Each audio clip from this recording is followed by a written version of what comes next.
So what's up madlang people, habang ako'y naglalakad, napansin ko ang gaganda ng mga building, ang gaganda ng view sa gabi, ang gaganda ng ilaw. Dating pangarap ko magkamero ng building kasi wala akong pera, hanggang sa pangarap na lamang. At ako nga pala ay magpapagupit para maging pogi at maraming kiligin sa akin. Huyo ko na lang sa kagwapuhan ko.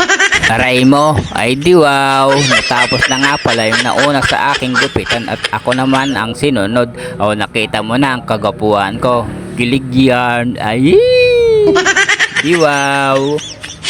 At habang ako ginugupitan, nakaset up ang camera ko, pang rest lang, ay di wow.